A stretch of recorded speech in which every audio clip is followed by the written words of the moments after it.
Hello, everyone. I am thrilled to be hosting number 3, Deceit, Debrief with Nancy Moscatello. And basically, if you've been watching the docuseries, it's a 4-part series. We just watched part 3 last night and are ready to debrief.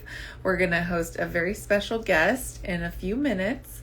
But first, I'm going to bring on Nancy to kind of talk us through what we just watched and the behind the scenes. In a few minutes. Last week we had Lisa Berry, and next week we're going to have more exciting surprise guests. But hi! Hi. That was so fast and easy. Gosh, it's getting even better. I'm getting better at this, right? Yes, practice makes perfect. I was just introducing you, and I told you earlier, but I really have to commend you. I mean, you are the hero behind the heroes. You had the long game in mind. You followed Amanda for 8 years, but I was thinking about this earlier today, and Lisa Berry, who we had last week, Mhm. and then our surprise guest, whom we're having on, both of which, when I said that Nancy was it wasn't just me, it's Nancy, and both of them, this sigh of relief and like, oh, I'm so glad Nancy will be there. And I don't know if I told you this, but I think I may have called our secret guest to you. I said, she's like a big sister, a camp counselor, your best friend, your lawyer, like everybody in one. And I think that's amazing to be a journalist, to be an investigative producer, but to have, like, I really feel like you're for me and for my mom who is affected. Mhm. And so to be on that side of things and to feel like you're our advocate is amazing.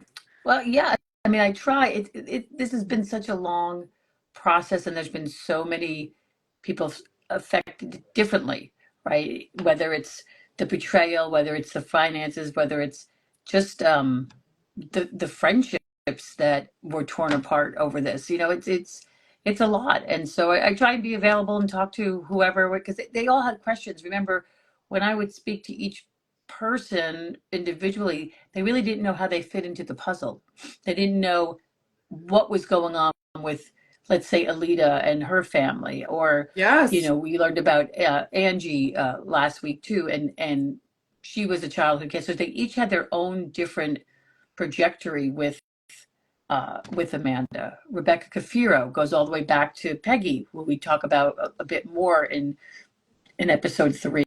There was a totally different base of a relationship of how she was introduced to Amanda, how she became part of Amanda's life. So I think they're all seeing it come together now also. If since the podcast and now since this, it's just all different components coming together. Do you always get so close with the subjects of your stories? No, no, not all the time. I mean, this, like I said, this is unique. It went on for so long. Um, there was really some the dynamics with a family involved was really, important to me to see that through and help in any way that I could. Um, so, there was, but yeah, there's a lot of stories I've done over the years where I still have relationships with the different families, especially the victims' families, because those are not easy stories for the families to have to sit down and talk about. They want to do it. They ask like, yes, I want to be involved. I want, people to remember, my family member or know how this really happened. And so I try to approach it differently with all of these stories. Yeah, definitely. Somebody just commented about DMing you that they had knew of somebody who was scamming cancer. And so have you had a lot of people reach out since the A podcast? lot. Yeah, a lot of people. And I mean, it's really, I don't know what to make of it. It's like, it's very sad that this is so prevalent. It's not surprising. I hate to say that, but it is. It's horrible to hear these individual stories, and I'm also surprised by. It's not folks necessarily guessing like, oh, this may be or this may be. Some of them, it's close family members that they know it's happened. They've gone through it. The families have fallen apart, or they're not speaking any longer because of these things. So that's always a little different twist to it as well, that they've people have gone through this. Yeah, geez, that's crazy. Is this something that you're making a series out of, or what do you do with the No, not stories that not you? at this point. I mean, I've I've been trying to kind of help where I can too. Like if people, a lot of times people ask, well, how should we go about this? What could we do to maybe get attention on this? There's different, just kind of encouraging them, different law enforcement areas to maybe reach out to. You don't always have to have it nailed down and perfect, but just to say, hey, this is what we're concerned about, and hopefully be somewhat persistent and talk to the local law enforcement. And again, sometimes they're big cities; it's really hard to maneuver around that. It's each one can be unique in that aspect. Well, And you I've got been looking into at that. different people online. People point something out and say, hey, you should look at this person or this one. Um, and I do. I see lots of red flags with them. And you kind of, that you have to kind of wait and see where those things develop. Uh, it's tricky. That's exactly like what you said. I mean, you had to wait and see for years. So it's hard to think that and then wait for so long. Well, and there's so many variations of it. I mean, I'm seeing some folks that they're very careful. They're not asking for money. They're playing the sympathy card and the manipulation, and they're just out there. They just have a presence of telling their story and engaging and the drama that goes along with that. And you find that people are just kind-hearted and they support them and they, you know, just send them money without even being asked. So, and Interesting. they're making a lot of money off of the engagement. And like for example, if they're on TikTok, they're Hmm. they're generating money from everyone watching. So that's a great line. I have some feelers out to different law enforcement divisions to kind of learn a bit about, okay, they're not asking for the money. It's a good chance they're not sick. People are giving them money, just sending it, or you know but they are making money off all the followers. Is And so Interesting. and that's something that I've kind of been asking, and they're like, oh, that's a good question. Is this something new? It's a new area of, like, okay, can they be held responsible? Yeah, that's interesting because it will say like you can it gives me the option add gift and I never select it. I don't Well, looking for it's money, not but even you add. can Yeah, you they go make it back. It's easy.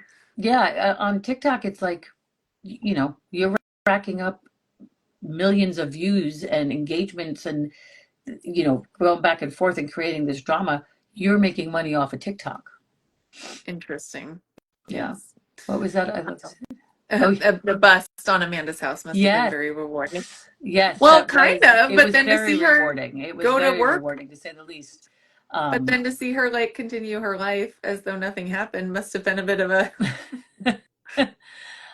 well, it's the intensity of sitting and waiting for that to come. It took quite a while, and we weren't quite sure if everything was going to unfold that day or the next day or the day before. So it was a little bit of, let's go and see. I'm pretty sure something's going to be happening. And um yeah, and it was exactly what you see in the movies or in TV. I was surprised at the a large amount of officers and agents, I should say. Yeah, but I loved this episode because we really got into Detective Martinez and Agent Lee. oh my gosh, Um, everybody loves them. They're such a power duo. I know they didn't exactly work like right. They're in different departments. so they're in different. Yeah, so there's when I was trying to find out, when Lisa had contacted me. She said, we tried the tip lines. We'd reached out to law enforcement and some other folks within the DA's department. Like, they tried a couple of avenues. And so I wasn't sure, did they already open a case? Is somebody already working on it? And so if there was a case, then I can request information on that possibly. And so I was just kind of trying to get to the bottom of, is anything going on with this, to start off with. And so when I finally was connected to Detective Martinez, no one out there was working on anything, but I had already been reaching out to the IRS at that point, also kind of trying to find out, like, is this a crime? Like, this has got to be a crime, and how does this get stopped? And Detective Martinez and I spoke. Sorry, I see the big glare of my light on me here, but Detective Martinez and I spoke quite a bit and was going back and forth, and I would keep him posted and sent him all my timelines and my um, photographs of what I noticed was wrong with certain things. And so And then he did the heavy lifting. I mean, he was able to get through to some hospitals, as you learned first, City of Hope in particular, and a couple, and I think one others, Columbia a bit. So, got some information. So he was able to at least, oh, okay, I see something's not right here, and he can kind of, okay, my first break. I love that the way he describes it. First break, and then a little bit more, and then eventually, when I heard from Agent Lee, uh, we all kind of were able to kind of come together and share more information, and then she took it from there. And then Detective Martinez they worked together at some point. And like I said, there was a good amount of time where, it's not like they're reporting back to me and telling me what's going on. I just knew it was moving forward by different information they needed from me. So Who knew working for the IRS could be so sexy and I powerful? know, right? Yes. It's really interesting. I knew a little, I've dealt with stories with the IRS before. A lot of times the agents and the agency, they don't tend to put them out there once a case is complete. You don't hear about it as much because you just think it's taxes, and Yeah. nobody likes that. I was shocked when the one man jumped on the roof last Hmm. night. Or not the No, roof, the fence, the fence. they had a battering ram. They had the, full, I say SWAT vest, but just, outfitted, obviously, with their weapons, because you don't know what you're going into. They have to treat every warrant that's being served the same way. I mean, because you don't know what's going to be on the other side of that door. Yeah, Um, that's true. so That yeah, no, was, it's heavy duty stuff, and I love Agent Lee. It's funny too. When the first time I met her, we met in person once, after she took the case, and she's carries a weapon. She wears the vest. It's what you see, and it's I incredible, love it. and She's give kind of them. like the Olivia Benson of financial crimes. Mhm. Yeah. Right? Well, and they follow the money like she described in that. I mean, they have to look at where the money comes in, how every bit that came in, and how it all went out, what bank accounts it went into, and so, like, for example, I know. Well, you say, well, how do they know about bank accounts? Where do they get that information from? The different folks along the way. Lisa wrote a check, right? That check was cashed. That check went through a system. I was able to get that check from Lisa, and that check went to Agent Lee at some point. So that, oh, is that still their bank account? We can check if that's their bank account. So, like, there's things that happen that everyone along the way was able to help. You met Angie. Angie talked about, she had given that money. And at one point when I was talking with Angie, I said, hey, you know, when you gave the money, do you mind asking Amanda about her tax ID for her website? Because she was saying, you can deduct the donations, she was telling people. So Angie said, yeah, I'll ask her. And so she did. So I had those text messages back and forth between Angie and Amanda, where Amanda provided a number. It was not a real number. It was but Oh, really? yeah, she didn't have a charity. So that she said, oh, let me get that from my brother. I have all the text messages. Angie was able to, help in that regard. So then Agent Lee had that component. So that there wasn't a chance somebody could say, oh, well, I really did have this or charity, or I really did, she wasn't reporting money. She wasn't doing anything of the sort. Oh my God. But she did give a number to Angie to say, oh, here's the number, you can deduct this Claim from for your your tax. taxes. Yeah. Oh my gosh. That's just, yeah. So every different person that could help did. And that's what got them the ball further and further down the road to be able to go in front of a grand jury. They had to go and testify to certain things. So all those things, that's a lot on people. That's just, so it's not just, an IRS is like, oh, you're not paying your taxes. It's a real criminal investigation. Yes. It's interesting that you say that because part of what dawns on me is all the helpers along the way to stop her. You, Lisa Berry, Arlette, Detective Martinez, Hmm. all the different people along the way that came together to make it stop and to protect further victims and to kind of stop her from continuing to traumatize past victims. But then our special guest tonight, I was talking about, and kind of a theme that comes up as I talk to people, um, one of the teachers from Gilroy, is how isolating it is for some of Yeah. her victims. Like they are not in this big group of people anymore. They're just by themselves. And so trying to deal with this experience of did I Mhm. live through, and then to not really have anyone to debrief it with is crazy. And Yeah. Yeah. just, And I don't they've all do. kind of found each other now, which is kind of nice. They've all uh, several of them keep in touch through each other because it's this weird bond now. Yes, but not completely. I mean, it's not like everyone has a group together No, or no. anything cohesive. It still feels pretty siloed to me. Hmm. Do you want to introduce our surprise guest? No, go And ahead. You can do it. oh, okay. All right. Oh, well, let me find her. Okay. And then let me add her. All right. So this surprise guest is one of Amanda's victims that we've heard from.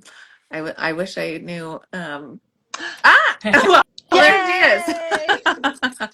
Oh my I was just goodness. gonna do some trivia so people could guess you, but I always think of you as the blood donator I Yeah. know. because I thought that was so beautiful and such a good way of loving someone when you don't have money. Like you gave of yourself to someone in a way that you thought would help them, or especially like in their honor. I just thought that was so beautiful. And as an oncology nurse, I was like, that is Mm. so cool that she didn't have money to give, but she had blood and she literally gave of herself. Very, very Yes. nice of And you. I'll tell you, watching that unfold on the blog when she says, "Here's my friend," and she's out, maxed out her platelets, and me reading that going, at least other people are gonna, Oh get yeah. the, Oh but yeah. to see that and just think, oh my God, everyone is doing so much for her. Yeah. Yeah, I regret nothing, by the I way. know. I would have done it anyways. It's more of the metaphor. Like poured our blood out for you, Amanda. Really. That's what Yes, I find so interesting. literally. Yeah, poured But my blood out for you. And I was thinking about it too. Like your donation is one of the only ones that actually went to people who need it Yeah, unwittingly, but it really helped save lives. yeah, I'm yes, it glad that did. I could be a part of it. Yeah, I was a platelet donor like for a decade already. So Oh my Hmm. God. it was something that I was really adamant on doing. How did she respond? That this is one of my questions further down the list, but since we're talking about it, how did she respond when you would say, like, I did this for you? I really presented it to her all at once. She knew I was donating platelets, but she didn't know like the frequency of it. So I had gotten to a certain number of donations, compiled all these pictures into a collage and put it in a card for her, saying that I had done this in her honor kind of thing. Mhm. But she was always thankful. I mean, she was always very nice. Um, she gave me this shirt. It was bright yellow and it said platelet donor on it. So she wasn't not appreciating Yeah. it. Plus, I brought a lot of attention to her blog. I mean, every time I went to the Red Cross Center, there were, other than who I was working with, there were other staff members, there were other people at the apheresis machines. Like we were there for 2 hours for a donation. I talked about this woman. I had my magnet or I had my shirt. Um, Yeah, it was maybe Lindsay, can you explain? I mean, I know all the background and stuff, but how I didn't meet Lindsay until the sentencing when she gave a extremely poignant impact statement, and that's when we first met her, when we were all working on the podcast and were there for the sentencing. And I've heard but correct. this from multiple people, and I'm dying to hear your but yeah, sentencing explain how statement. you. Yeah, I think it's.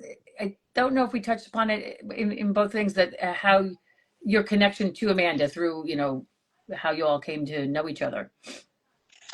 Yes, so my initial connection to Amanda was through my manager at the time. I was working at a gym.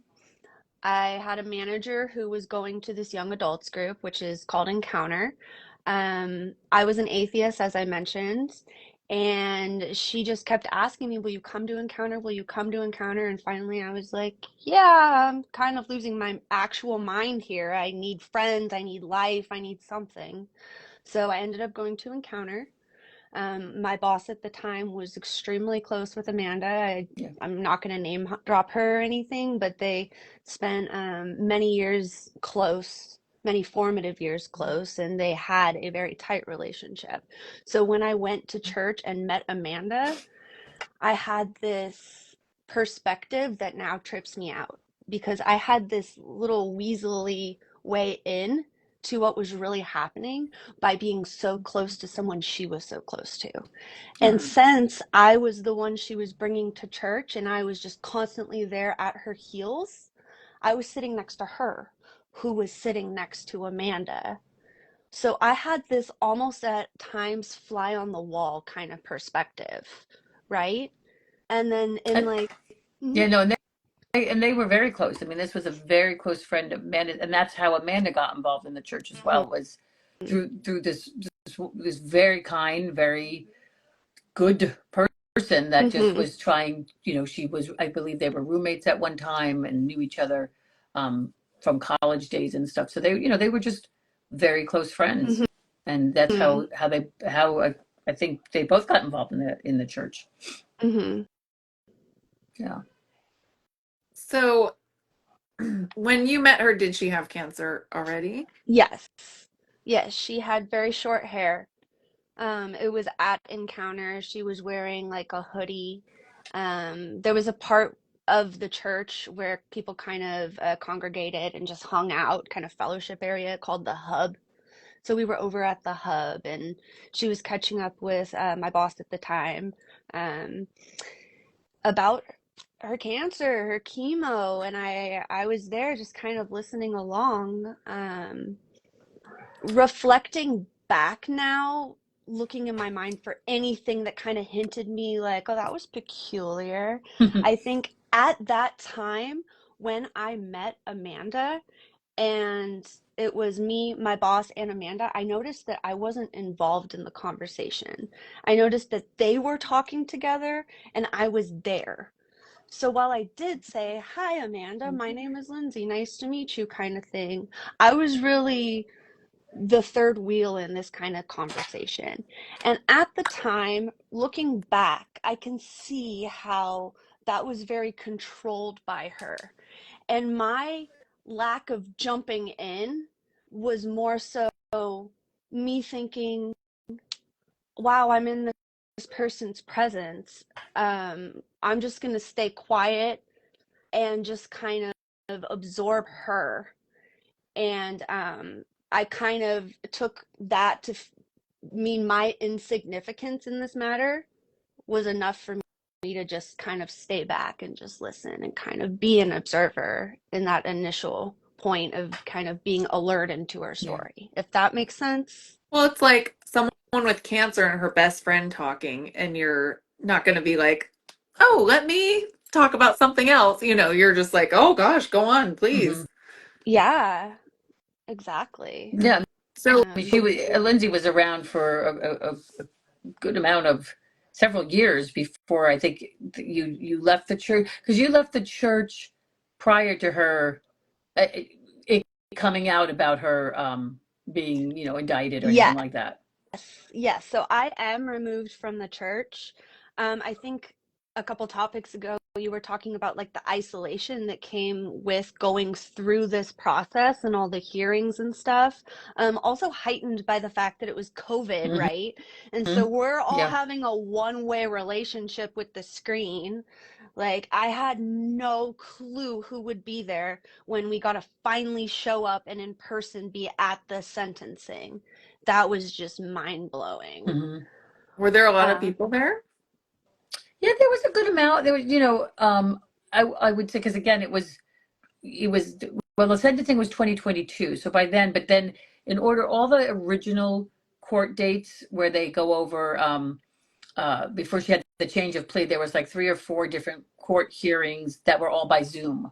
So anybody could zoom in from all over. And I don't know if were you probably doing those. I don't know who everyone who was, because you can't see who was on the Zooms at that time. And then they had the change of plea, which was actually the first time in person.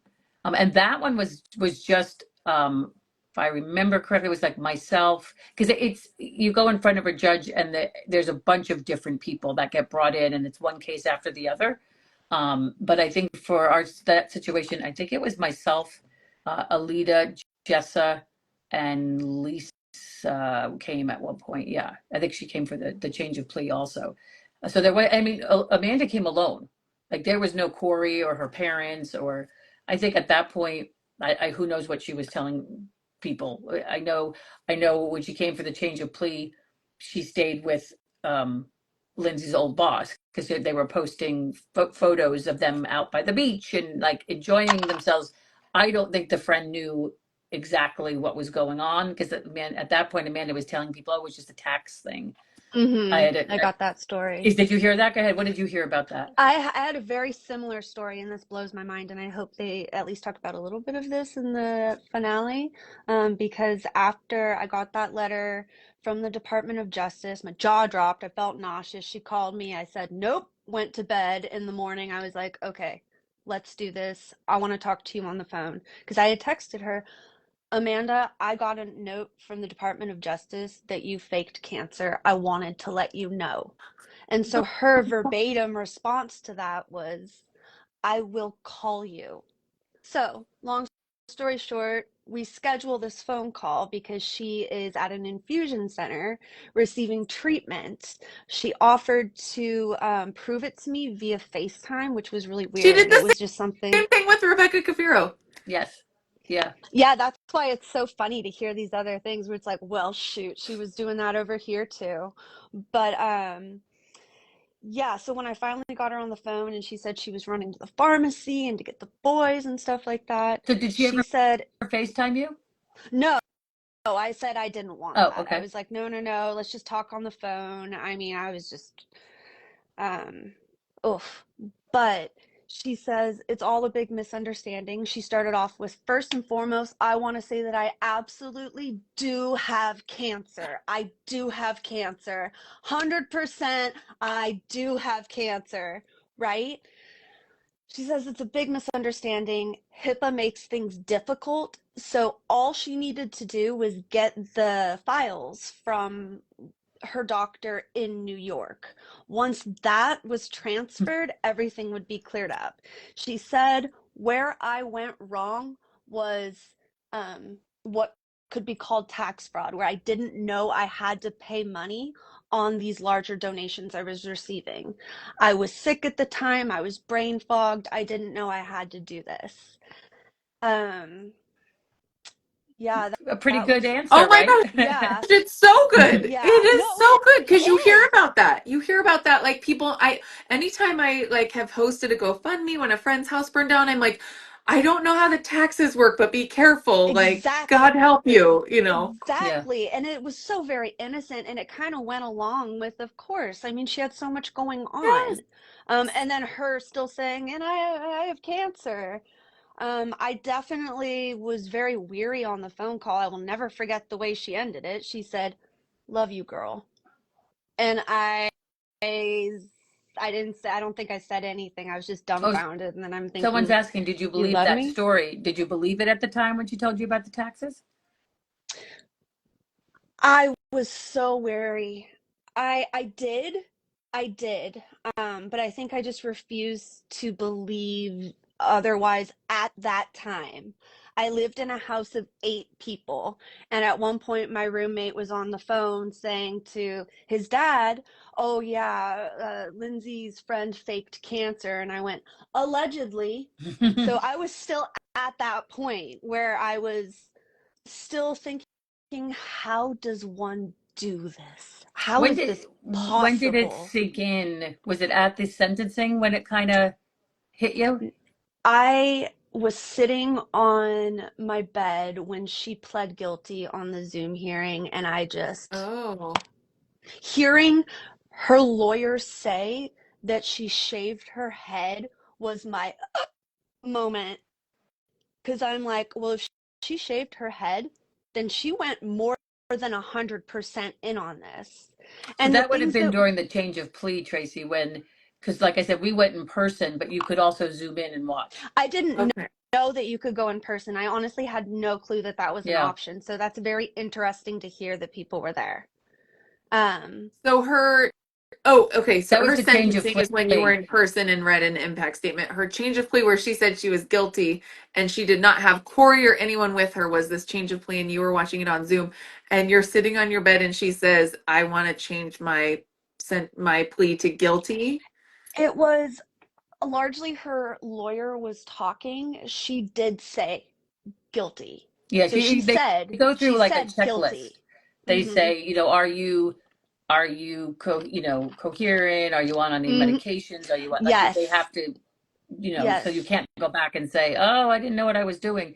Mm-hmm. It's like it takes a good 5 to 10 minutes of them reading through everything, and then the attorney and her answering the questions. So she Yes. has to admit then that she did this, and yes, she's guilty, and yes, she did all these things. Mm-hmm. Yeah. Yeah. How did you wrap your head around that? Like, what was your? I know that I felt sick. I felt sick. I felt confused. And I had a pretty quick moment of, I don't know if anybody is who they say they are, right? It was a very surreal, like, if she's faking that, then what are other people faking? Who is in on it? Because let me stress that I knew nobody else. There was not one person I knew that was getting these emails. In the beginning, I had reached out to two people. Hey, I think maybe there's a possibility Amanda's faking cancer. And I didn't get the response I needed at the time, Mhm. which was like, oh, really? Tell me more. Or like, what? It was more of like a not touching that with a 10-foot stick.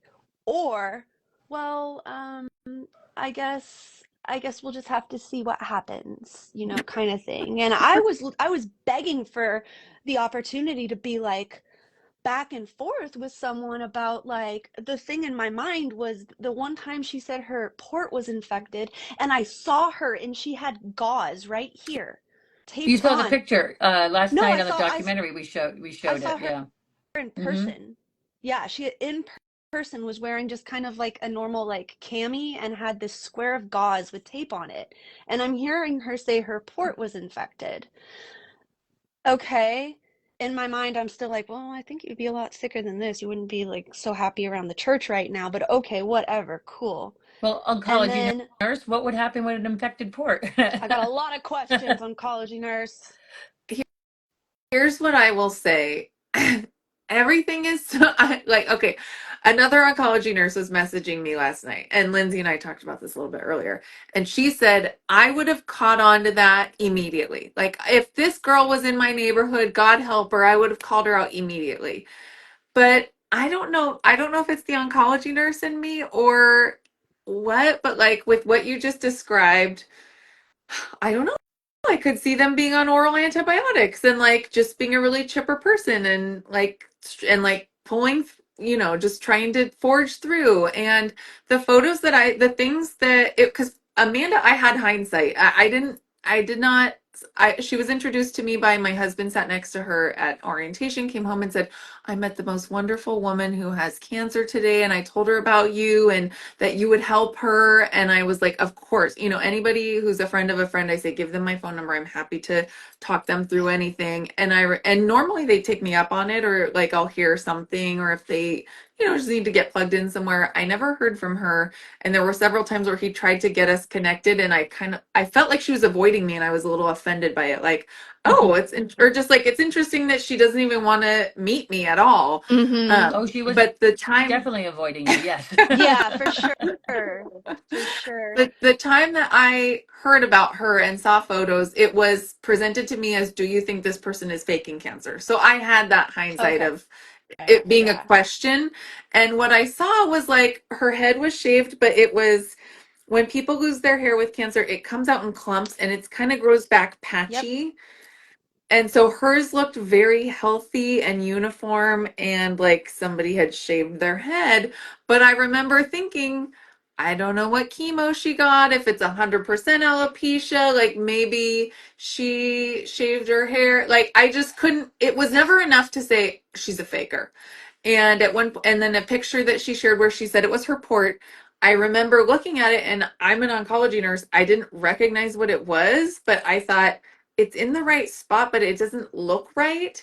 But it was, again, it wasn't enough to say she's faking Mhm. it. And it turns out I Googled it, and it was like a Holter monitor, to where if you have an irregular heart rhythm, that's what they would put on your chest to Yeah, it have you wasn't a wear for port. like a week, to monitor your heart rate. So it kind, I could see to a layman it would look like a port, maybe that it was in the same area. Oh, okay, Yeah. okay. Because So I that okay. picture, so the picture she did, you saw it in person, but because people were asking, I believe, oh, how come you don't have a port? Like after so many years, like why don't you have a port? If this is you getting, she's going to chemo all the time, and so then all of a sudden this port showed up, and she posted a picture, and I remember we showed it on the docuseries.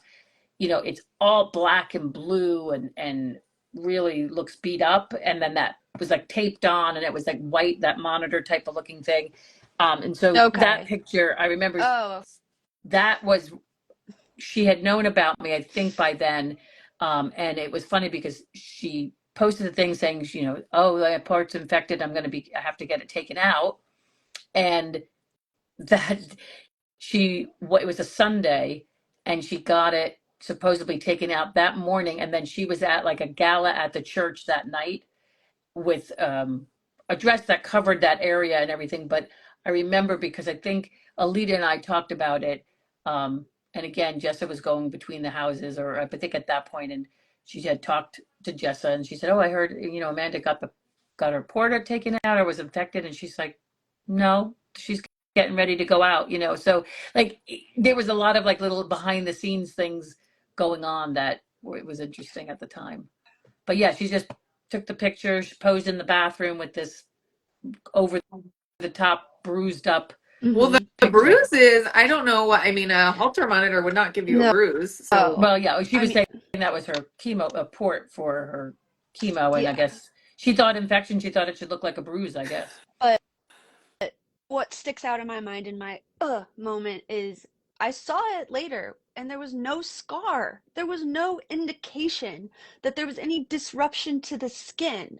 Yeah, And so those that she looking would post back is pictures my and the scar because I had those. They didn't use them in the doc, but the scar would move like it would be this way, then it would be this way, and then it would move this way, and then it would move like. So I had a series of photos of the scar of that moving around, which I thought was funny. it's so oh, man. But yeah, funny. you were seeing it in person, so then saying, "Where is Yeah. this thing? Why isn't there something there?" Yeah.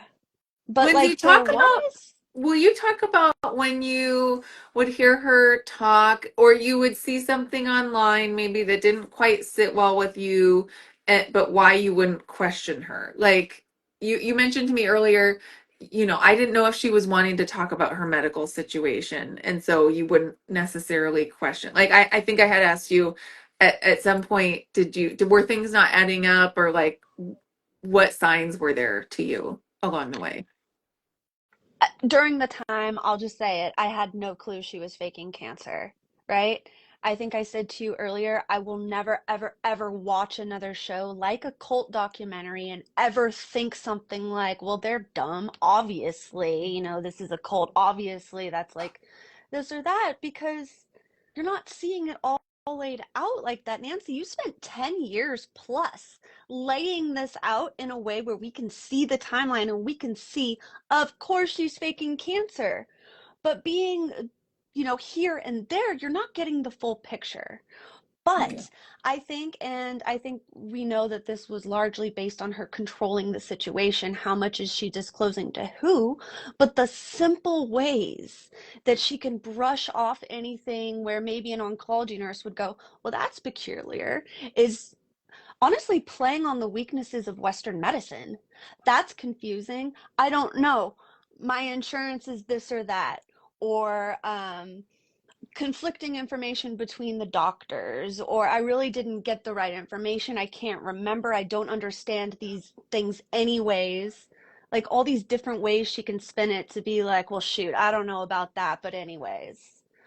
Well, yeah, if you, the Um, blog too, when you read through it, it was very specific, and then you could see she was maybe answering questions that people may have asked her, yes. but in the overall diagnosis, it was very rambling, Yes. and there was these little tangents that were, why is that being talked about? Like she had a lot of like looking for the spike of the for the medicine to work, these some kind of spike in her blood work was going to happen, and so everybody was Yeah. praying for this spike. You know, she would talk Yes. about, she would use terms, I don't know where she got them from, but she uh put that out there, and that's how she kept people like, and they were like, clearly were asking, did you get the spike, did you get, and she would talk about that.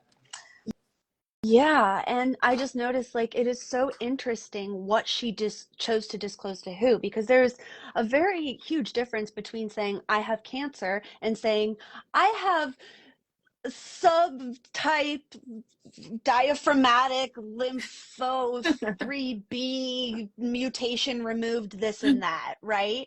That's something that a lot of people would go, oh, I don't know anything about that, so I'm just going to go and run with you have cancer. Maybe even someone who knows more about cancer than an average person would go, oh, well, I don't know anything about that type of cancer. Maybe even someone who says that is such a specific type, maybe that weird combination of chemo does work for this person, or this weird side effect. I guess that's part of having this subtype 3B negative 12, like whatever it is that she's claiming. Yeah. She must have been copying someone's blog, is all Yeah. Yeah. I keep Well, she was thinking. going to cancer conferences. She was going to like groups. There was a local group that she would go to, which is horrific, but That is true. horrific. Yeah. That is horrific. So We spoke to different people that didn't necessarily want to do the podcast or do the docuseries, but Mm-hmm. in the indictment, specifically, Agent Lee spoke with one of the people from the group that we put her in touch with. And so that person discussed how Amanda took time. There was a gentleman in the group that was quite ill and dying, and so she spent some time with him, and to find out that the weekend before he passed, he spent a lot of time with Amanda instead of like his own family to Yeah. help, and so he that was all in the original charging document. And so Agent Lee had spoke to all those folks to kind of show the severity of what was going on, the betrayal and the manipulation. things like that I will never understand. I mean, I mean, I think it's I all can't part say of I this attention, understand the money thing, like saying you have cancer, or you have your kids, and like all the logistical help, but things like that I don't understand. Yeah. How could she, like any sane person with a conscience would be like, that's a dying person, I'm gonna respect them and not make them my victim. Like, Yeah. Yeah. Yeah. Yeah. Yeah, that's just don't underestimate what a narcissist or psychopath will actually do, like the Yeah. lengths that one can go to. Like, I'll never underestimate that, which is partially why it's just so mind-blowing and took, she doesn't actually have cancer, out of the minds of people because it's just so far-fetched. Like, this was so elaborate. Like, potentially my very, very, very first thought was, oh my God, she's brilliant. Mhm. She is a mastermind. She is so smart. Wow.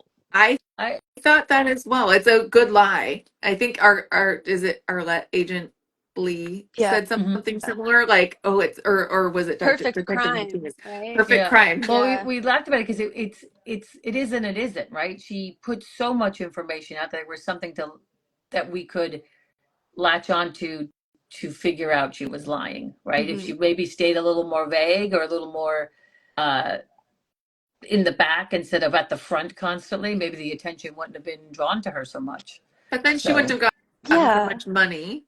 right. Yeah. And there's some text messages that we had in the podcast between Rebecca Cafiro and Peggy. To me, I remember when we got those, and that was really interesting because Peggy said, "Oh, they think she just didn't pay her taxes they think she's some type of criminal mastermind. And I remember, when Rebecca gave that tip for use at the podcast, laughing about that, going, "Oh, Peggy, you are so wrong." Like she was joking, like they think she's some kind of criminal. This is all just about taxes. And Mhm. meanwhile, she manipulated all right. So Did you ever meet Peggy, Lindsay? No, not How no, about no. Corey? Okay, Oh I'm very yes, curious to hear. yes. Tell us everything. I There's just not much to say. He was just kind of there. Like I picture him with one of the boys on his shoulders. Like he was just kind of there. Like he was never leading the story. He was quiet. He was he didn't go to encounter. He wasn't a part of it. In fact, he was too old for it. No, he was too old. It was too old. It's young adults. Burn, Nancy. But during the Sunday services is when I would see both Amanda and Corey and the boys and Jessa, who Right. were typically in like the daycare area, um, So she, which she was would come to huge. a encounter by herself because it's Yes. young adults. And was that on a different day of the week than? Yes, that was Tuesdays. Okay, so So we she would had, come by yes. herself. Yes. Oh. And she And he went to would, church. yeah. Not, I don't think, well, he would go, my understanding, but not as much as Amanda. Amanda, I think, made a point of it more. He just took care of the kids, is what he did. I Yeah, don't know. yeah. I mean, one thing I will say, I love, love, love the little shot we got at the end of the documentary of his new shiny truck. Because I love to talk about that truck. You see Corey and one of the poor boys like Oh, going like that to what get during into, the search warrant, you see with that, the reporter Anna Garcia, the great Anna Garcia, I love her, is following him out and asking him questions, yeah, you know, about, does yeah, your wife have cancer? She's being accused, and you see the truck there. Yeah. yeah. It's kind of off topic, but I've been asked where did the money go, and I think high-powered lawyers, that damn truck, and the fact that her nails and hair and eyelashes and eyebrows were always perfect. Yeah.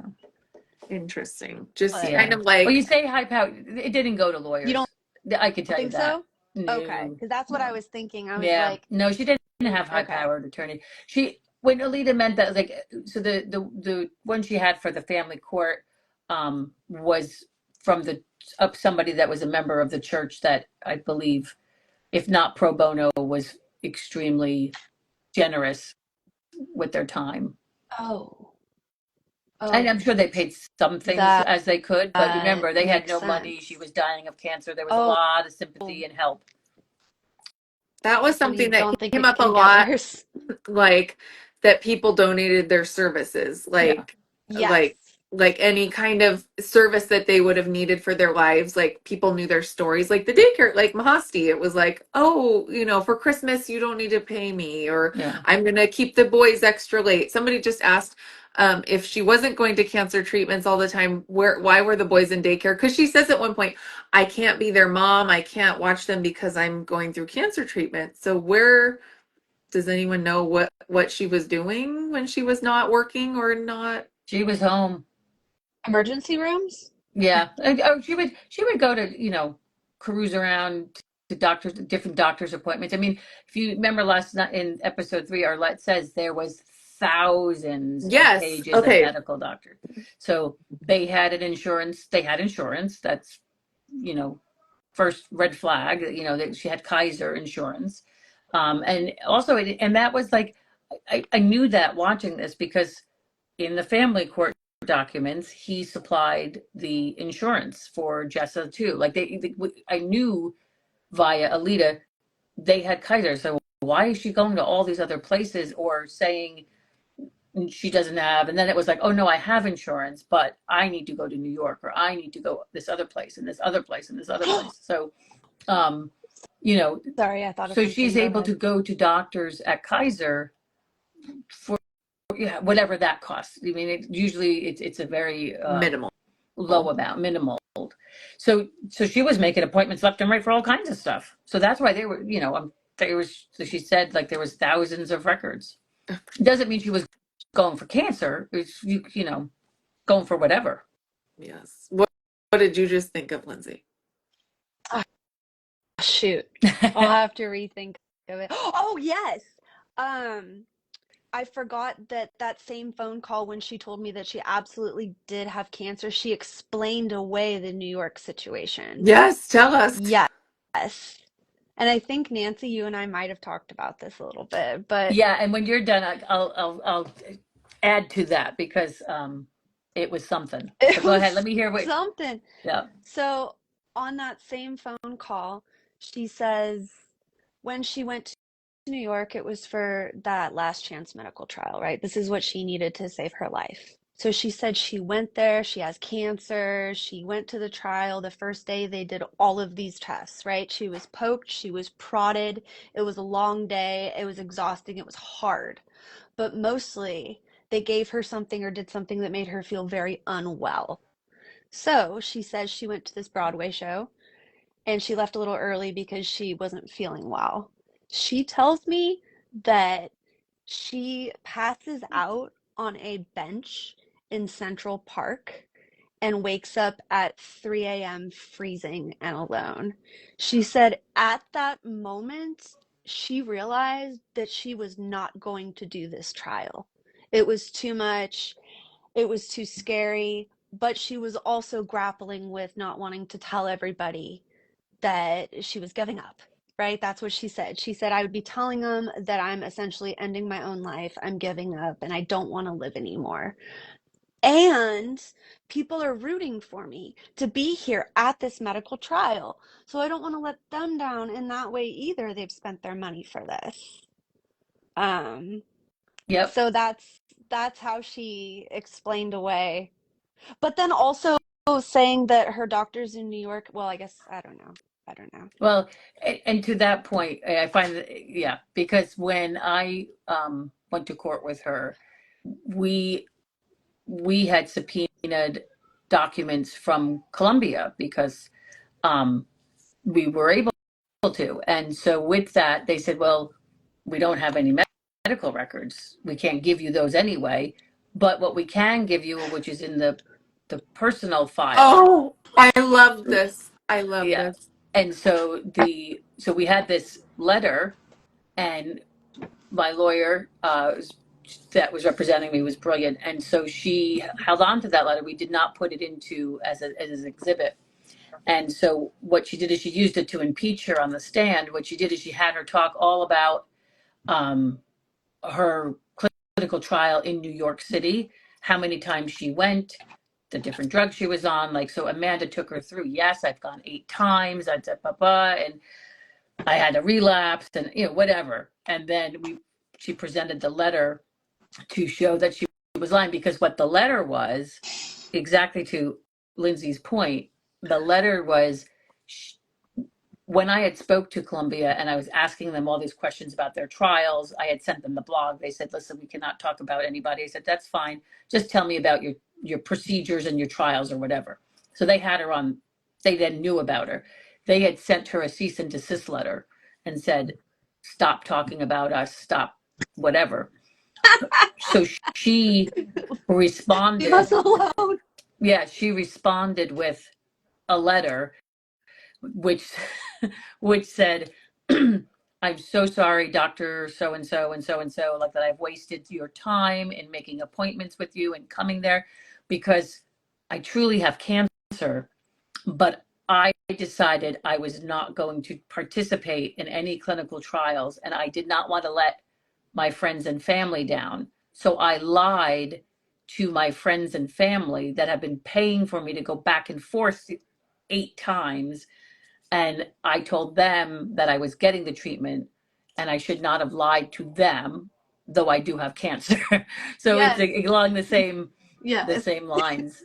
Yes. And then so we presented that, entered it into evidence, and for the judge, and so they read it in court, and then her attorney said to Amanda, did you write this letter? And she said, I think my attorney asked, and she said no. and then under cross, whatever, went back and forth. But then her attorney said, well, who do you think wrote the letter? And she pointed at me, so that she was pointing it like I made this, I sent it to Columbia as her so that I could get her in trouble. It was just like, what? Like, but I love to hear Lindsay's part because it just supports exactly what was Yeah. in that letter. No, meeting you, Nancy, was just such a trip. It was so surreal to Yeah. know that there was somebody like behind the scenes of this, like while it was happening, because I was getting the other side of the story from my manager at the time. Corey's ex-wife is so cruel and she can't take care of Jessa, who's suffering so greatly. Yeah. This one other thing, I wonder if it's going to get put in the documentary because it's just so brilliant. My manager at the time, like I said, we would pray for her on Tuesdays. So we would sit in one of our cars and we would just kind of talk and pray. And in one of these like prayer sessions, my boss at the time said, I'm only going to show you this and tell you about this because we're here praying for Amanda. And then she pulls out her phone and shows me a picture of a full body x-ray with just speckles everywhere, right? This was an x-ray of somebody who had cancer throughout their body. Right at the bottom, Amanda Riley. Thinking back, I then found that on Google Images. After I got after I was racking my brain at all these different things, I was like, but what about that x-ray? I'm like, well, she could Photoshop. Google Images, woman, cancer, x-ray, 5 pages into Google Images, and I'm like, that. There it is. Think about how controlled that was, though, because she's telling my boss in this very like secret kind of like, we need to keep it between us. This is the real picture of what's going on in my body, but you can't tell anyone, aka you can't tell anyone who might question the legitimacy of this. Right. But because of honestly her goodwill and her good nature, my boss says, I want to confide because really I'm just showing you what we need to pray for. Because what we always said is we want her to be able to see her kids graduate. And so it was this moment of just honestly crying together, because what she would say is just like, let my best friend live. Like, please let her live over these pictures. I see someone asking about the medical records and about how the names were, and we touched upon that last night in episode 3 with Detective Martinez, where when he went to check out the letter that was given to him by she had an attorney she actually paid for a very brief amount of time with the federal investigation, and so that person sent the medical records to Detective Martinez, and he was able to show that that was not what the letter said, and that's what she did quite a bit. We subpoenaed some other records where we saw what the real records were compared to what were put out there, and it was the same thing. She would get a letterhead, a signature, and then she would put in whatever she wanted in the other area. So yeah, no, it was a lot of cut and pasting. She was a bit advanced for her time. I mean, like Photoshop was newer. Yeah, I mean, and I'm not saying it was done well, but it's like who's asking about it, right? Like she It was her needed, job. yeah, for at work, she has just, I've been out and I've been ill, and here you go, work. Here's my letter about I'm getting, Amanda needs to be under doctor's care for the next 5 weeks. Yes. Yeah. Or the other thing was the ER. When she would visit the ER, if you think about, like, I'm in an oncology office. My number one bane of my existence, number one is supplements. Number two is getting records as a new patient. It is so hard to be the receiving doctor saying, I need to see this patient urgently. We need to order chemo. I need these records. We never get the records. It is like pulling teeth. So for someone in the ER where they don't need the records to proceed, they don't need the records. They're not getting the records. And especially And they're back not when giving her she did chemo, it. right? They are Yes, treating symptoms of whatever. exactly. Yeah. Yes. So it's like nobody needed to see her records in that situation either. Yep. That was what. Oh, you talked about this a little bit earlier, Lindsay. The Amanda C. Riley. What is this person's name? On the podcast, you guys talked about her claiming the IRS case was a mistake because of Yes. the other Amanda Riley with Yes. cancer, as opposed to Amanda C. Riley. Okay, So talk I about want to add that. one thing because go ahead, No, start. 'Cause- well, Lindsay mentioned this earlier because I didn't pick up on it in the docuseries when she's talking to Chase on stage. She says, "As my friend, I can't even say it. As my friends like to call me, Amanda C. Riley." As I'm known here, yeah, as people like to call me, Amanda C. yeah, Riley. Yes. yeah, And and I I remember thinking when I watched it, like, well, that's kind of weird. Why would your friends like to call you by your full formal name? she was very particular about that because there was in fact, recently I saw someone sent me a post from a friend of this woman, Amanda Riley. She was a young girl that died from Hodgkin's lymphoma Yeah. in 2010. Because I remember when I started researching Cancer. Amanda, I came across Amanda Riley's foundation. The family started a foundation that has done amazing things and Wait, is has, that the same kind of cancer that Amanda said she had? yeah, yeah, pretty sure. Did they? It was some Yeah, cancer. because she had blood cancer, Amanda Riley. Yep. Yeah. So, but with that, guess what's happening now because of the docuseries, the podcast, people are reaching out to that foundation thinking it's the site that Amanda used. And so they're getting a lot of, Hate um, mail? That's yeah, they're getting a terrible. mixed thing. So I had reached out and said, is there anything I can help with? And I said, if I can bring it up and let people know that is not, because they still are in existence. That foundation is still doing amazing things, Mhm. and it is not part of The this Amanda Riley.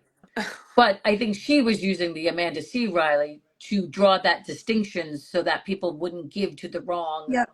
I remember. one. She's like, I saw it a little bit differently. Maybe you can Go tell me. ahead. So there was that brief amount of time where her blog got taken down, right? So she was Amanda Riley. Her blog got taken down. I think this might have been when she was first questioned, right? The way that was explained to me by my boss was that she was being accused of faking cancer, which was because there is an Amanda Riley who is dead, right? She said that this Amanda Riley is no longer living. So they Right. were seeing that this person had cancer and was collecting donations for Amanda Riley. This is a scam. So that is when her Facebook changed to Amanda C. Riley. And shortly after, when she went on stage and says, my family likes, or I'm sorry, my friends like to call me Amanda C. Riley, or whatever she said.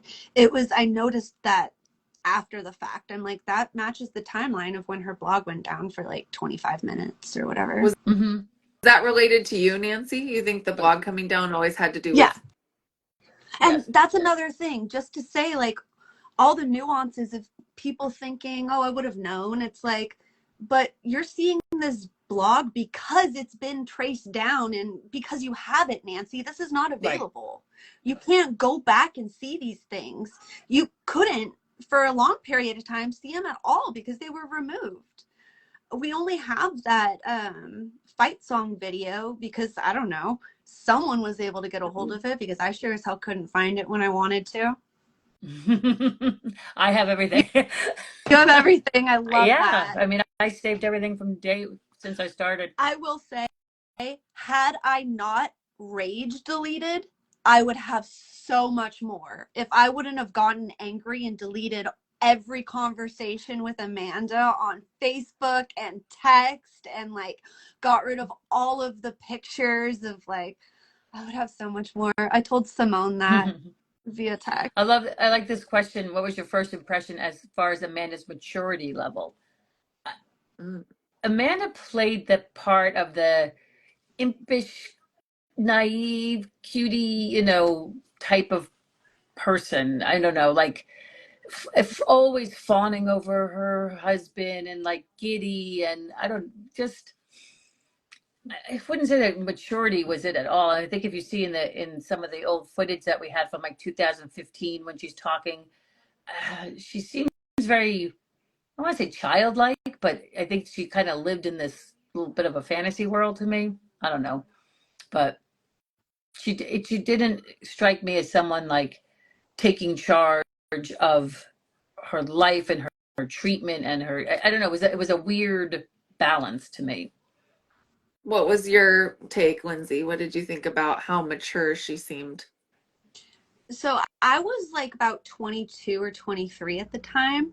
I believe she's about 36, She's 38 now, born in Nancy. 85, Right. right? So she was older than I am.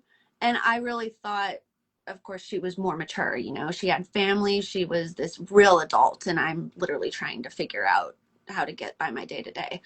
But um, I forgot what I was going to say other than, no, I forgot what I was going to say. Well, she seemed Diet Coke. it's interesting to me that she came to Encounter alone for some reason that, and okay, one quick Mhm. question about the church situation. Well, she had her So, friends, right? I mean, her best friend was there with her.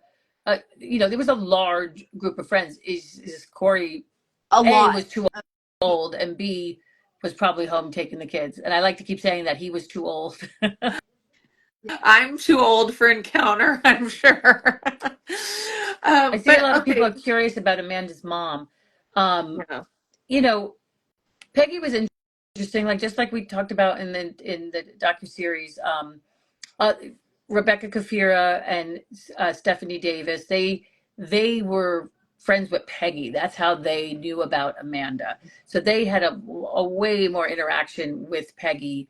Um, you know, my opinion on that, I knew Peggy knew at some point about the investigation about me because I emailed them asking questions, asking about stuff, and that was like in 2016. And I know they received all that because it came up in my court case in 2017. So I knew they knew about everything.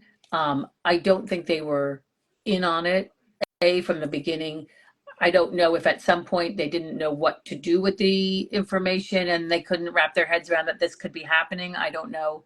Um, I thought it was odd that they, like we said, the friends discussed here, they are buying a vacation home and buying investment properties and doing this stuff at the same time they're asking for donations from a lot of friends and family. And I think a lot of people don't realize of those 350-ish people, a great deal of them are from Southern California, which were Tom and Peggy's friends and family. So, a lot of people that worked with uh, Tom had a successful business. His employees donated. Peggy, the parents, the grandparents, everybody, you know. So I don't think they were part of it in the sense like, oh, Amanda, here's a great idea. Why don't you do this? We'll get money like that. I don't see that being the case. I don't know if they just didn't know how to handle it and tuned it out and figured this can't be happening. We're going to ignore this because they sure as hell weren't going to chemo appointments like they kind of said they were at some point, and that could have been just to save face, maybe. Like we were there, I was going, but they were not actively coming up Seeing to her all the time and being a part of it. one So thing that, and the money wasn't enough to share with everyone, like if Peggy and Corey, but I can't see extended family being involved too. It was $100,000, and it was more than that, I know, with cash. But to me, what she took from people and what she gained was, number one, she would, like somebody said, she could have made more money living in the Bay Area in a year or however many years than she got on GoFundMe. But she was precious to people and adored. She Mhm. was the queen of the house. And Chase Wiggins is, I don't know the right word, enigmatic, like just so magnetic. And so for him to be hailing you as the queen of this house and it to feel like such a cool place to be is really something. I mean, she was awe. There was awe. Lindsay, when the fog scene with all the money, was that always like an Encounter? Was a lot of those where she gets on stage to talk, was that always part of Encounter, the young adults group? Um, well, I mean, there was also the involvement, like she had her foot in a lot of different areas. Mhm. Like she was on the stage in Encounter, she was on the stage at the main services on Sundays. She was a part of like the young couples something, I think. She was in this Bible study or like women's group. So she was a little bit of she was everywhere. very active in the church. Mhm. And it really was a mega church. I haven't been Yeah. to that church Yes, before, Yeah. so yes, it's huge. yes. And the amount of growth there was at Encounter at the time was outstanding. Yeah. Like when I first got there, it was like 30, 40 people maybe. It was starting to grow. And by the time I left, which maybe was like 3 or 4 years later, there were hundreds of people. Hundreds. They would throw these events where, you know, they're really hoping that people will come to salvation through these events. But it went from being able to fit in the encounter stage to kind of be able to fit on the main stage at the church to then needing an amphitheater in Morgan Hill to host the event. Yes. Whoa. Yes. Dang. The amount of growth was insane.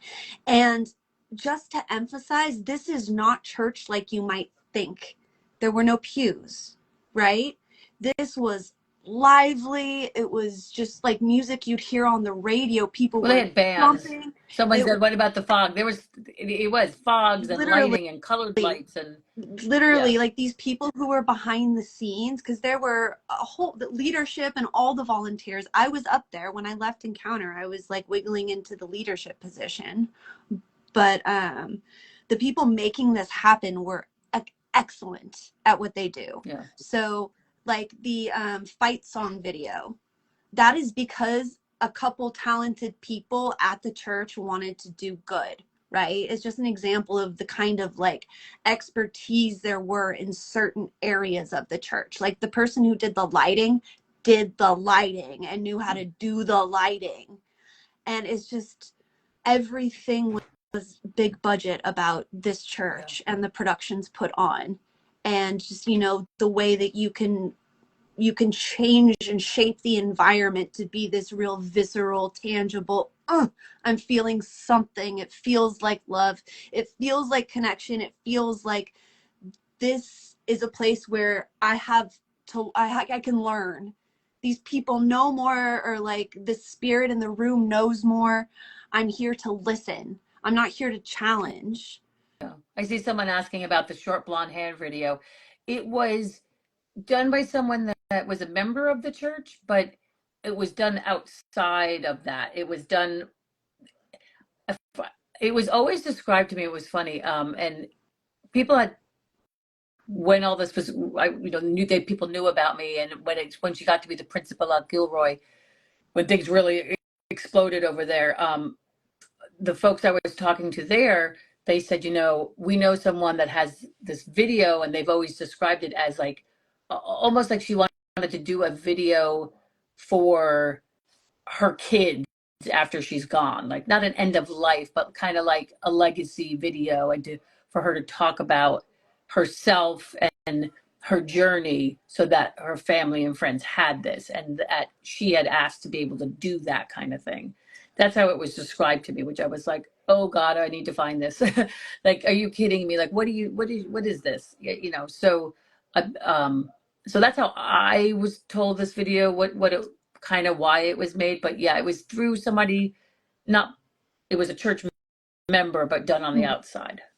Yeah. So everything that you're saying, like the photography, Rebecca Cafiro volunteered her photography skills. These film couple, volunteered their talents. It's and then but you mentioned something, Lindsay, about praying in your car and just crying, sitting with the thought that this woman is not going to see her kids grow up. And that is just I it's just like an abuse that can't really be put to words, like an emotional abuse. It's just this extra level of like, there's money, there's GoFundMe, there's the Yeah. meals, meal trade, babysitting and everything, but you really can't put this word on what that experience is like to be sitting and crying for someone that they're not going to see their kids grow up. And someone I know that's close to me that was one of her victims explained it. I said, it's like a betrayal. And she said, no, it is not a betrayal. Do you remember the time I fell from the attic and I was walking upstairs and I just fell through the ground because I was walking in between the beams and she was literally hanging from the ceiling. And she said, it was exactly like that. Like the floor falls out from under you. It is not supposed to happen. And it's just like your brain cannot compute. It's just so shocking. And that is, I felt like that was a very good description of it. Like, and then how do you move forward having experienced that? Like, how do you even put to words what you Yeah. lived through? Like, what do you, Lindsay, how have you like reconciled what happened? So, we talked a little bit about this earlier. The way that I made this make sense for me was by realizing and validating the things about Amanda that made me like her so much. What I'm referring to is she was a wonderful presence on stage. When she spoke, people wanted to listen. Even though she had her own stuff going on, she did go out of her way to do nice things for other people, right? I like llamas. She gave me a little pendant with llamas on it one day. It was just a very sweet, I'm thinking of you gesture.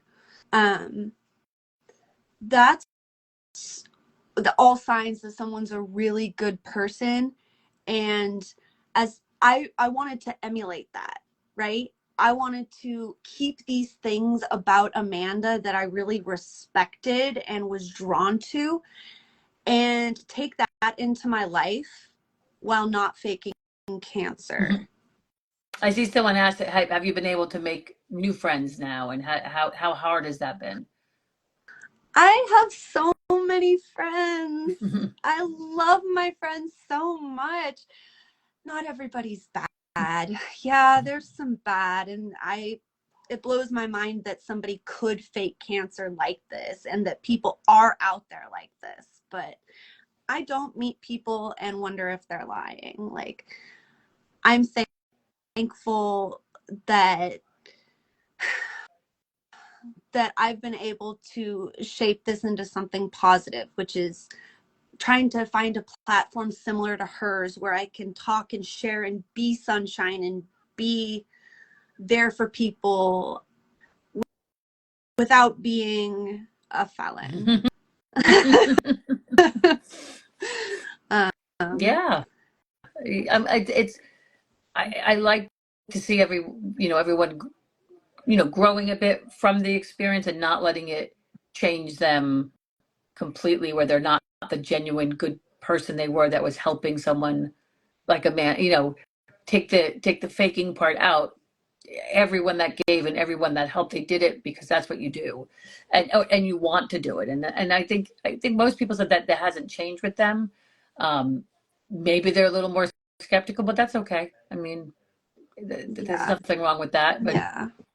And everything everybody is feeling is so valid. It is all so valid. The sure. hurt, the pain, the like questioning, was I dumb? Like, no, you were being duped in a very, very smart and well thought out way. You were being duped like all of us were being duped. And it does not mean you're less smart than you thought you were. It means that she was really good. She was really good. She was. I mean, she backed it up with anything she wrote. You saw. I mean, like, you would have to not believe what your eyes and ears were seeing Yeah, Yeah. and hearing. that she made people experience her cancer with Yeah. her. That's Yes. something that I wrote. Like Yeah. somebody said on the podcast, it didn't make sense that she was lying because I saw her in the hospital. I saw her pass out. I saw her pee her pants. I saw her shaved head. I saw, it's like you're telling me I'm crazy or that I don't know what I experienced. And it's like I experienced it. I saw it. I lived it. Mm-hmm.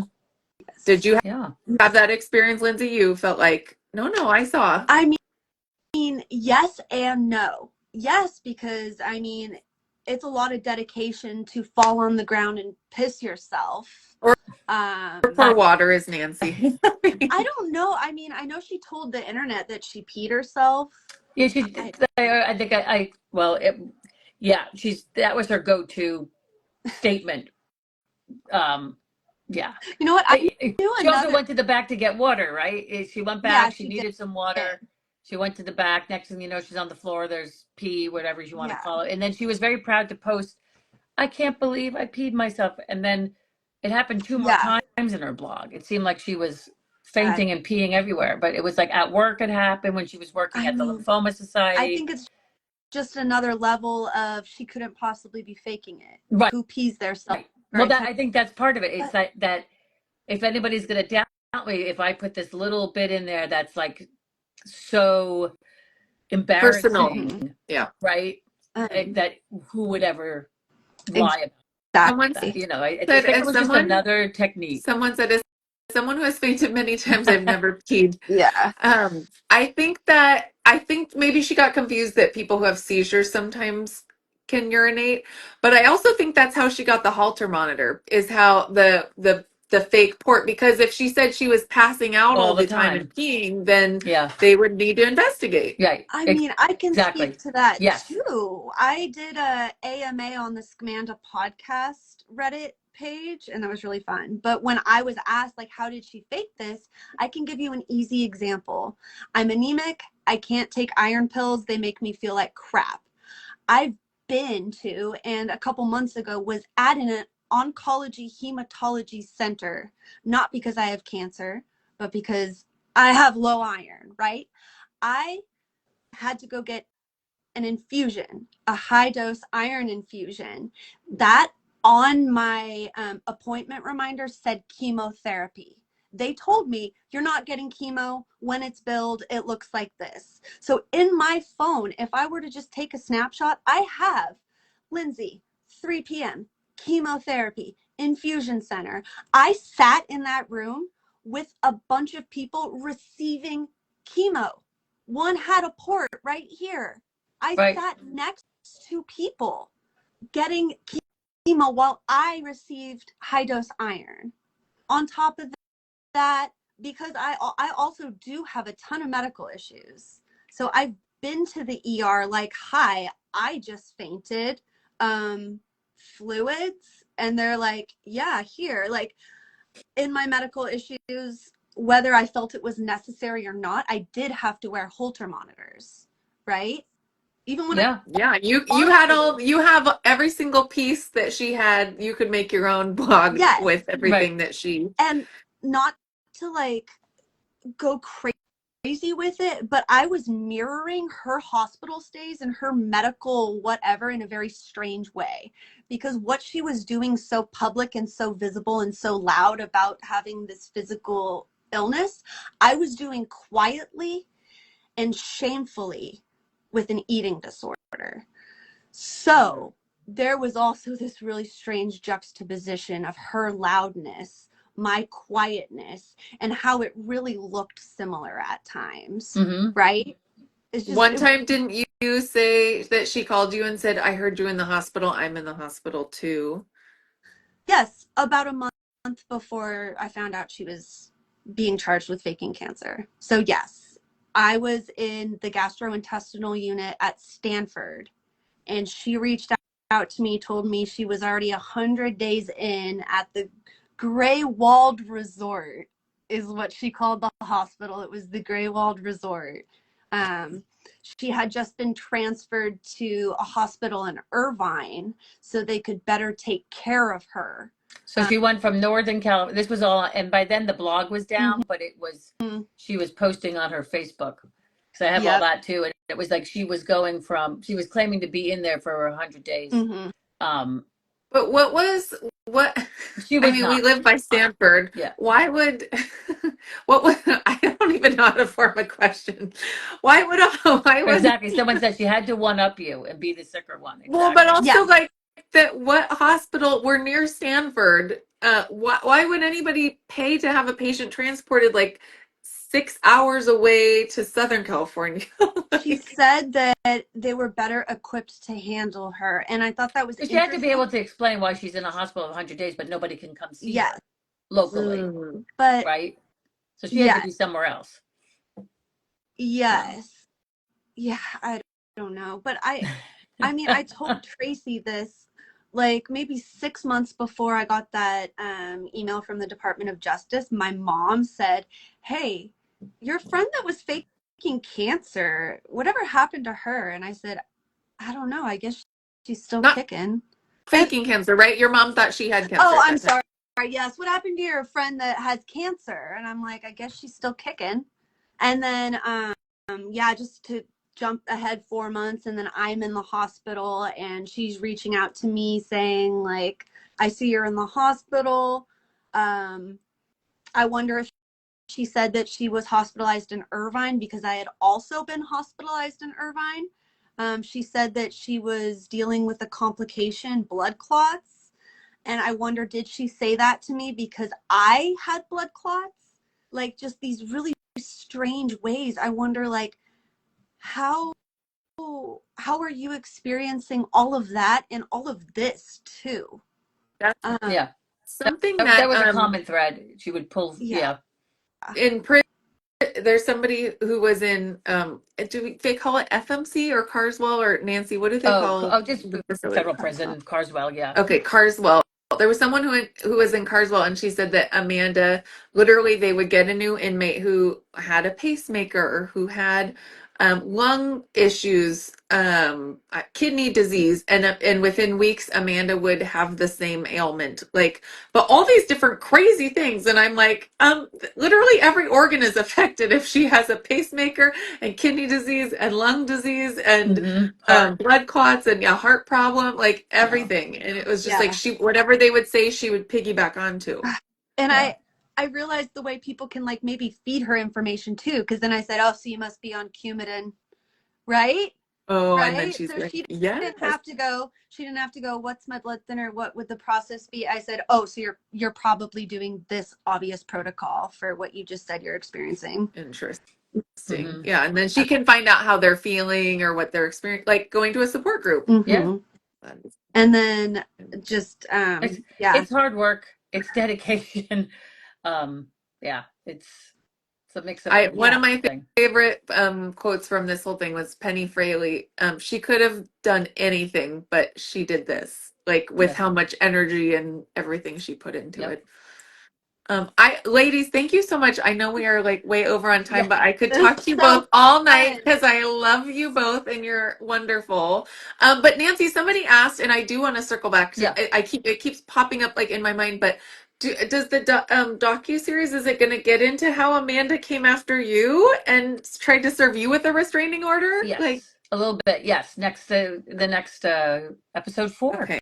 Yeah. More to Because come. There's you are not I think it only left off the on a cliffhanger. Like I was like, they got her now. They search warrant served, and I can't she's wait. gonna stop. Oh.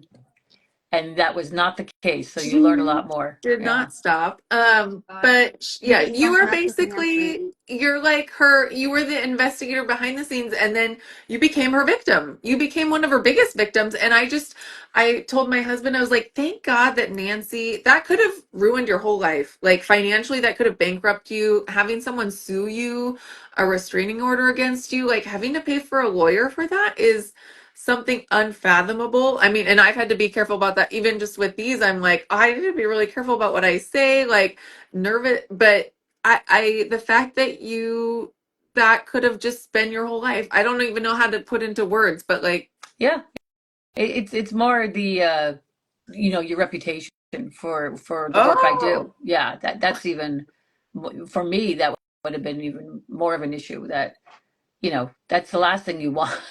To be able to work again and to be in the world of producing true crime stories and working with families and for them to say, wait, you have a restraining order out against you? somebody got a restraining order against you? Like what's going on here? So Yes. Okay, so I guess I'll we'll talk get about into that that some on the another time. docuseries. Okay, because I think that is wild. So, anyways, well, thank you both so much. Looking forward to the last week of the docu-series Me this too. week, this Oh Thursday. my gosh. It's going to I be can't wait. wonderful. Well, thank you All both so right. much for your time. This We'll has see you been again. amazing. All right. Yes. Thank Bye, you. That was a guys. Thank lot you. of fun. I appreciate you both. See you, Bye. Nancy. Thank you, Lindsay.